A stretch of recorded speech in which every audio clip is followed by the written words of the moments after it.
सूरज ढलने ही वाला था जब चार दोस्त आरव, कबीर, समीर और उर्वी मुंबई से लगभग 100 किलोमीटर दूर एक शांत जंगल की ओर निकल रहे थे। प्लान था कि 2 दिन की ट्रैकिंग करेंगे, रात कैंप में बिताएंगे और सुबह झील के किनारे सूर्योदय देखेंगे। आरव कार चला रहा था, म्यूजिक बज रहा था और बाकी तीनों हंसते हुए स्नैक्स खा रहे थे। रास्ता बिल्कुल खाली था, दोनों तरफ गहरे पेड़ और धुंध से भरी हवा। उर्वी बार बार कह रही थी, गाइस, ये रास्ता सही लग नहीं रहा। मैप्स भी बार बार घूम रहा है। रिलैक्स उर्वी, जंगल है, सिग्नल तो जाएगा ही। एडवेंचर इसी का नाम है। लेकिन उर्वी की बेचैनी बढ़ती ही जा रही थी। सड़क पर पसरी अजीब सी खामोशी उसे खा रही थी। शाम के ठीक 7 बजे अचानक कार जोर से झटके के साथ रुकी। आरव चिल्लाया, सामने औरत खड़ी है। चारों ने एक साथ आगे देखा। एक औरत पूरी तरह सफेद कपड़ों में, लंबे खुले बाल, बिल्कुल सड़क के बीचों बीच खड़ी थी। सिर थोड़ा झुका हुआ था और दाएं हाथ में एक टूटा हुआ लाल लैंप पकड़ा था जिसकी रोशनी टिमटिमा रही थी। भाई, रात में ऐसे जंगल के बीच कौन खड़ा रहता है? हमें यहाँ रुकना नहीं चाहिए। शायद कोई मुसीबत में है, चलो पूछते हैं। नहीं, उसकी शैडो नहीं बन रही। सबकी निगाहें उस औरत के पैरों के पास गईं। गाड़ी की हेडलाइट उस पर पड़ रही थी, पर जमीन पर उसकी कोई छाया नहीं थी। आरव ने बिना एक सेकंड गवाए कार पीछे की ओर मोड़नी चाहिए, लेकिन तभी वो औरत सिर उठाकर सीधे उनकी ओर देखने लगी। समीर चीखा, भागो आरव! और कार पूरी स्पीड से पीछे होने लगी। जिस पल वो पीछे घुमा रहे थे, उस पल वो औरत चीखते हुए उनकी ओर भागी। तप! वो एक सेकंड में कार के सामने आकर कांच पर चिपक गई। आरव ने क्लच छोड़कर कार सीधा मोड़ी और जान बचाकर आगे दौड़ा दी। जब वे लगभग आधा किलोमीटर दूर पहुंचे, तब जाकर सबने सांस ली। ये क्या था? कबीर कांपती आवाज में बोला। उर्वी सिर्फ 8 लाइन कह पाई। यहाँ कुछ बहुत गलत है। सीलिंग का है, रास्ता गलत था। कुछ आगे जाकर सड़क पूरी तरह जंगल के अंदर घुसती दिखी। मैप्स ने भी काम करना बंद कर दिया था। फिर अचानक कार झटके से बंद हो गई। आरव ने चाबी घुमाई। डेड! ये कैसे हो सकता है? पेट्रोल पंप से फुल कराया था, सब ठीक था अभी तक। तभी पेड़ों के बीच से किसी के हंसने की आवाज आई। उर्वी के होंठ कांपे। ये आवाज किसी औरत की है। हंसी थोड़ी दूर से शुरू हुई, धीरे धीरे पास आने लगी। कभी बाईं तरफ, कभी दाईं तरफ, कभी ऊपर पेड़ों पर। चारों एक दूसरे को देख रहे थे। दिल की धड़कन इतनी तेज कि आवाज कानों में गूंज रही थी। सब बाहर आओ, कार में फंसे रहने से अच्छा है हम चलते रहे, हमें सड़क का मोड़ मिलेगा। लेकिन जंगल में रहस्यमयी आवाजें बढ़ती जा रही थीं। आखिर चारों डरते डरते बाहर निकले। अंधेरा और गहराता जा रहा था।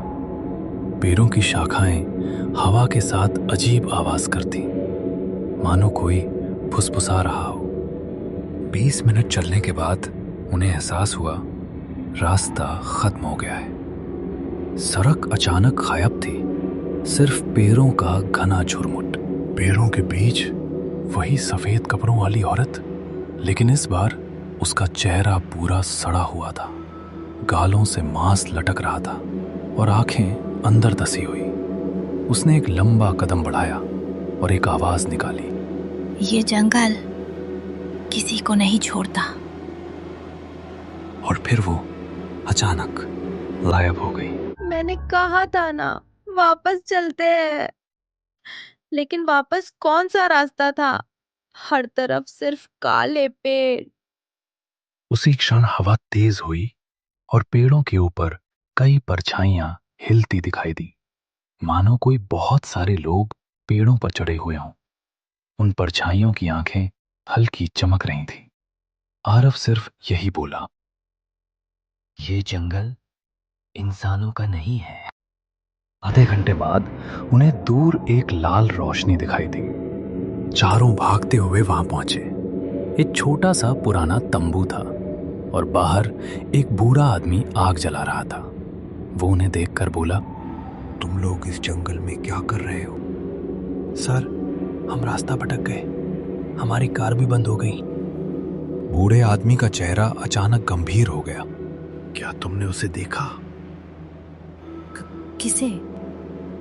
यहाँ रहती वो औरत। ये जंगल उसकी आत्माओं का घर है। जो भी अंदर आता है वो उसे जाने नहीं देती। वो यहाँ मर चुकी थी और उसके साथ उसके 3 साथी भी। चारों एकदम चौंक गए। चारों के शरीर से जैसे खून उतर गया। सर, हमें यहाँ से बाहर निकलना है, प्लीज रास्ता बताइए।